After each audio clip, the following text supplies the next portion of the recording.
Sabe, existem narrativas que, por mais antigas que sejam, parecem falar diretamente com a gente. E poucas fazem isso com a força do livro de Jó. Nessa análise de hoje, a gente vai mergulhar nessa história, usando como guia o pensamento do grande intelectual José Munir Nasser, para tentar entender não só o drama de um homem, mas a própria natureza da fé e do sofrimento. E no centro de tudo, pulsa aquela pergunta que, vamos combinar? Todo mundo já se fez um dia. Por que coisas ruins acontecem com gente boa? O livro de Jó não vem com uma resposta pronta, daquelas de manual. Pelo contrário, ele nos chama para uma jornada, às vezes meio vertiginosa, para buscar um entendimento que vai muito além do óbvio. A nossa história começa num lugar chamado Uz, uma terra que a gente pode imaginar como o retrato da paz e da prosperidade. E é lá que a gente conhece o nosso protagonista, Jó. Um homem que era basicamente a personificação da vida perfeita, o verdadeiro modelo de integridade. Vamos desenhar o cenário completo da vida dele? Jó não era só um cara bom, ele era abençoado em tudo. Tinha uma família enorme, feliz, uma riqueza tão grande que ele era considerado o maior de todos no Oriente. E o mais importante de tudo, uma fama de homem justo, temente a Deus que ninguém questionava. O mundo dele era um exemplo de ordem e justiça. Só que essa tranquilidade toda de Uz é só o primeiro ato de um drama que vai acontecer numa escala muito, mas muito maior. A história agora dá um salto da terra, direto para o céu, para dentro da corte divina. É lá que o destino desse homem justo vai virar o centro de um debate cósmico. A cena é grandiosa. Os seres celestiais, chamados de Filhos de Deus, se reúnem, e no meio deles uma figura se destaca: Satanás. Mas calma lá, é muito importante entender que este não é o diabo que a gente imagina, com tridente e tudo mais. Aqui ele é o acusador, o adversário, alguém que tem uma função oficial naquela cor. E é exatamente aqui que a análise do José Moner Nasser ilumina tudo. Ele mostra que Satanás, na verdade, funciona como uma força simbólica. Ele representa a dúvida, o teste. É o contra-argumento que põe à prova a virtude humana. É aquela voz que pergunta: essa bondade toda é para valer ou é só porque a vida tá boa? E assim, a aposta é feita. Esse é o coração de todo o conflito.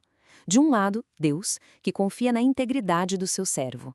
Do outro, Satanás, com uma visão bem cínica: o ser humano só é fiel enquanto está ganhando alguma coisa.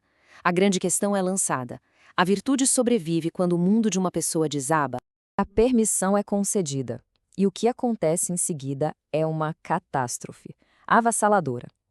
O mundo perfeitamente ordenado de Jó simplesmente desmorona com uma velocidade e uma brutalidade que poucas vezes foram descritas de forma tão terrível na literatura. É uma desgraça atrás da outra. Chega um mensageiro, depois outro e outro. Em um único dia, toda a sua fortuna desaparece. E aí vem o golpe mais duro de todos: a perda de todos os filhos de uma vez só. Para completar, o próprio corpo dele o trai, coberto de feridas. Jó, o maior dos homens, é reduzido a um monte de cinzas e silêncio.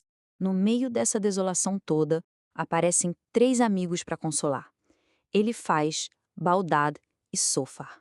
Eles ficam em silêncio por 7 dias, em sinal de respeito. Mas, quando eles abrem a boca, o que era para ser consolo vira uma outra forma de tortura: a tortura da lógica.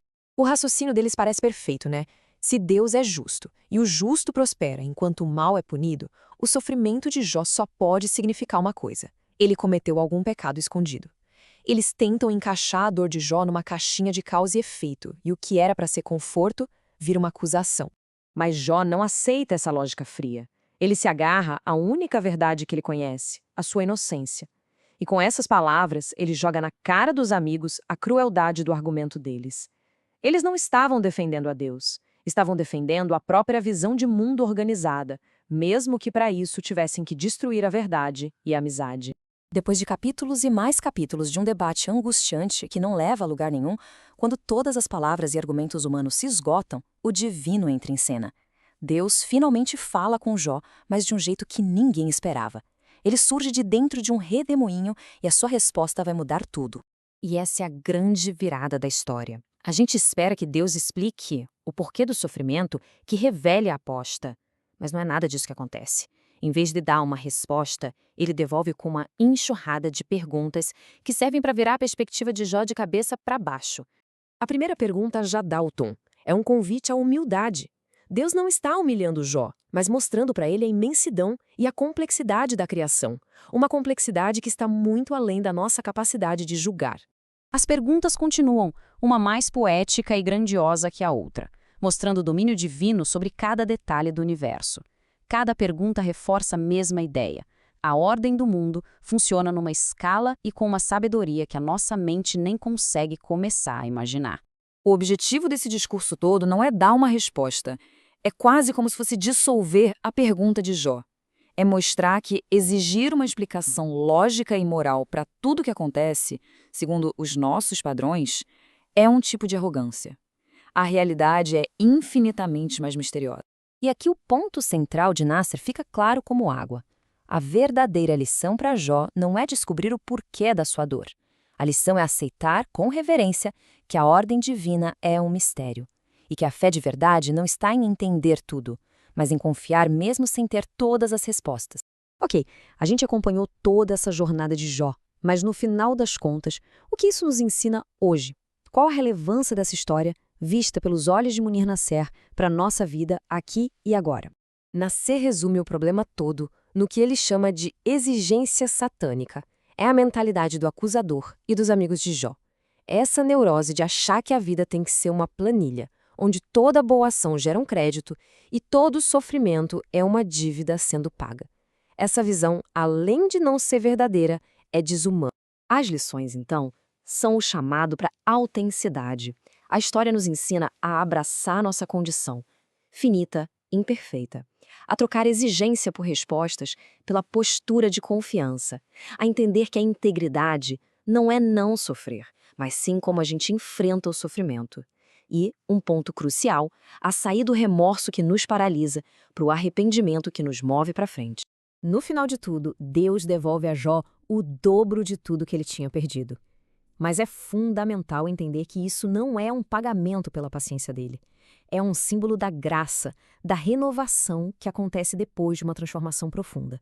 O mundo se refaz, não como recompensa, mas como consequência de uma nova consciência. E a gente termina com essa reflexão do Nasser que amarra tudo. Talvez a maior sabedoria do livro de Jó seja essa, nos ensinar a recuperar o sentido da normalidade. Não a normalidade de uma vida perfeita, sem problemas, mas a normalidade de ser humano, com integridade, coragem e humildade, vivendo num universo que é, ao mesmo tempo, misterioso e magnífico.